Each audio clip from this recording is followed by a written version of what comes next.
Jackie had chosen to stay with John. She had become the First Lady at 31 years old.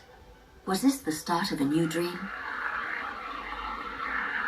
The presidential couple were not just youthful, they represented an ideal. They would surpass everyone.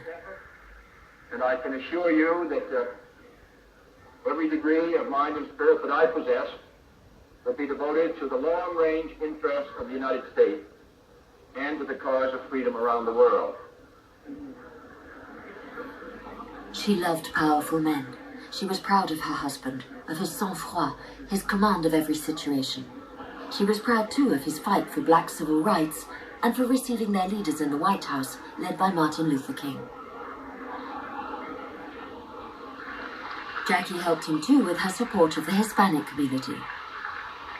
Estoy un demasiado joven para darse cuenta de lo que ha ocurrido aquí, pero yo me ocuparé de contarle la historia de vuestra Valencia, de quien vaya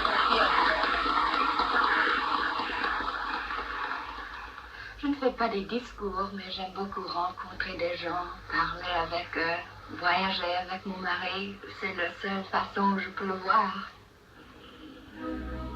In May 1961, on their first official visit, John Kennedy was received by Charles de Gaulle. The photographers had got the message straight away. The star here was the one in the yellow suit, Jacqueline Kennedy. This was the day she was born again, the historical encounter of a face with an era. Before, Jackie had taken refuge in her dream life. Now, she was the great 1960s dream. In France, she showed off her preppy style, that half smile of hers which soon women the world over would be copying. She had the beguiling charm of a geisha. André Malraux was unable to resist. In Paris, a star of the media had been born. John took pleasure in announcing it. I do not think it altogether inappropriate to introduce myself to this audience. I am the man who accompanied Jacqueline Kennedy to Paris, and I've enjoyed it.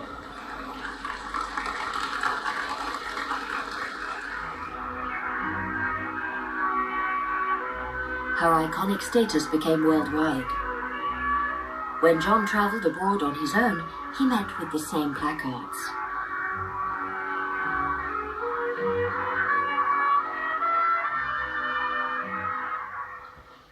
Of course, I do have an official role as wife of the president, and I think every First Lady should do something in this position to help the things she cares about. I would hope that when I leave here, I will have done something to help to make, well, in the arts, in which I'm so interested.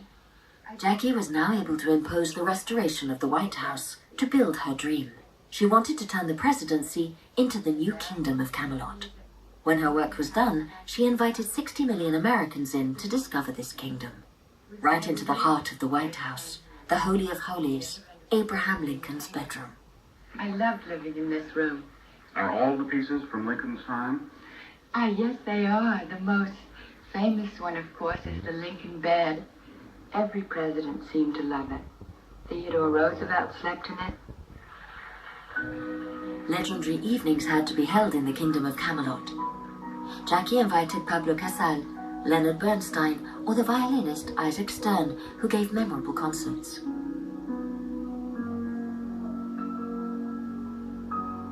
Here's the president leaving the Oval Office to go and play with his son, John, whom Jackie had given him just after his election. A natural president, a family man, so close to his children. No doubt the love of his daughter Caroline's life. A picture of absolute power and the simple, loving life of a united family. Jackie's new dream that had triumphed in all the media.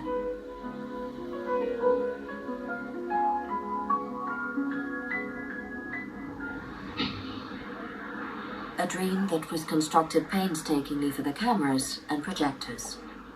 John was beside Jackie, playing the director and leading man. Sometimes an image slipped out of his control, the one of the man who limps.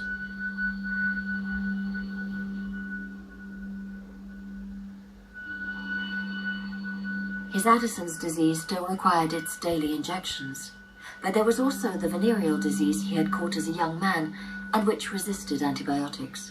And then there was the cocktail of amphetamines and steroids that Dr. Jacobson regularly injected in him. Jackie knew all about it. Her husband was on life support. She knew, too, that he was a slave to his libido, with an endless craving for fresh female flesh. Jackie had wanted to introduce beauty into the White House. Did she know that John was also fond of Lincoln's bedroom? That he liked a quick tumble on the big bed with his 15 or 30-minute mistresses?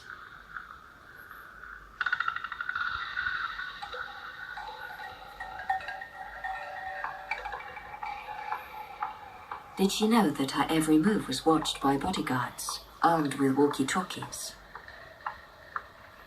For the swimming pool in the basement was the president's playground. Several naked women would be bathing there. This was about sex, with all the doors guarded.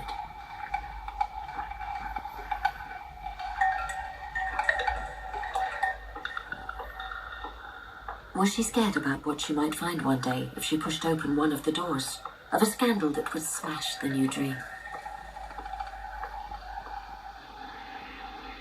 Every evening the lights came up again on Camelot.